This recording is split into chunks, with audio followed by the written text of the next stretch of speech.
दुनिया में कपड़ों की भरमार है। इंसानों की 6 पीढ़ियों के काम आ जाएं इतने कपड़े।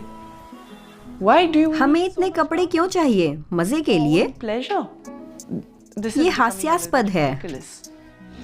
हर साल दुनिया का करीब 8.5% टेक्सटाइल कचरा भारत में निकलता है। इसमें से भी 10 लाख मीट्रिक टन से ज्यादा कपड़ा कचरे में फेंक दिया जाता है। मात्रा तो अच्छी खासी है, लेकिन असल में हम इसका उपाय कर सकते हैं। फैब्रिक वेस्ट में बहुत संभावनाएं हैं, राजस्व के लिहाज से ही नहीं बल्कि रोजगार के मौकों के लिहाज से भी।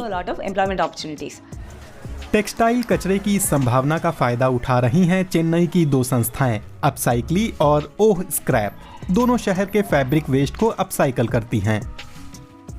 थोड़ा सा कौशल और थोड़ी सी कल्पनाशीलता चाहिए, ऐसी सुंदर चीज निकल आएगी। दोबारा इस्तेमाल और अपसाइकिल भी हो सकेगी। धरती के लिए भी अच्छा है। टेक्सटाइल वेस्ट उत्पादन प्रक्रिया के दौरान आता रहता है, या जब कोई पुराने कपड़े या पर्दे, बिछावन वगैरह हटाए जाते हैं। अपसाइक्ली अपना फैब्रिक वेस्ट लोकल स्तर पर ही उठाती है, क्योंकि हम कूड़ा एक इलाके से दूसरे इलाके में नहीं घुमाना चाहते थे। दूसरा, उसी खास जगह पर हम रोजगार के मौके मुहैया कराना चाहते थे। अपसाइक्ली ज्यादातर पिट्ठू बैग और झोले ही बनाती है। नम्रता रामनाथन को अपना फैब्रिक वेस्ट स्थानीय दर्जियों से मिल जाता है। फास्ट फैशन की तगड़ी ग्रोथ के बावजूद भारत में दर्जियों से कपड़े सिलाने की बात ही अलग है। क्योंकि अधिकांश दर्जियों के पास उस कचरे को लेने के लिए नियमित रूप से कोई आता नहीं है, तो ज्यादातर कचरा नगर निगम के ठोस कचरे के साथ ही फेंकवा दिया जाता है। ओह स्क्रैप फटे पुराने कपड़े और घरेलू फर्निशिंग का कचरा भी जमा कर लेती है। मैं पहले कपड़े की हालत देखती हूँ। उसके आधार पर कई समाधान निकल सकते हैं। या तो मैं उसे दान कर देती हूँ, या अपसाइकिल या रिसाइकिल कर देती हूँ।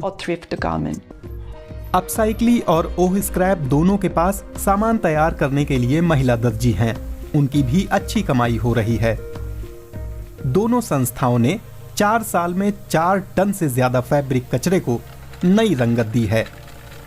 अपसाइक्लिंग प्रभावी समाधान है, लेकिन जानकार मानते हैं कि इसे बड़े पैमाने पर चलाना मुश्किल है। लेकिन ग्राहकों को ज्यादा आकर्षित करने वाला सामान बनाने के लिए कुछ आइडिया हैं। एक तो है समान कीमत बाजार में उपलब्ध माल के बराबर या उससे कम होनी चाहिए। फिर है समान प्रदर्शन, डिजाइन, एस्थेटिक्स और प्रोडक्ट की फंक्शनैलिटी।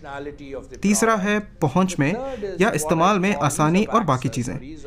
जैसे अगर वो सिर्फ एक वेबसाइट पर उपलब्ध है तो ये स्केलेबल समाधान नहीं होगा।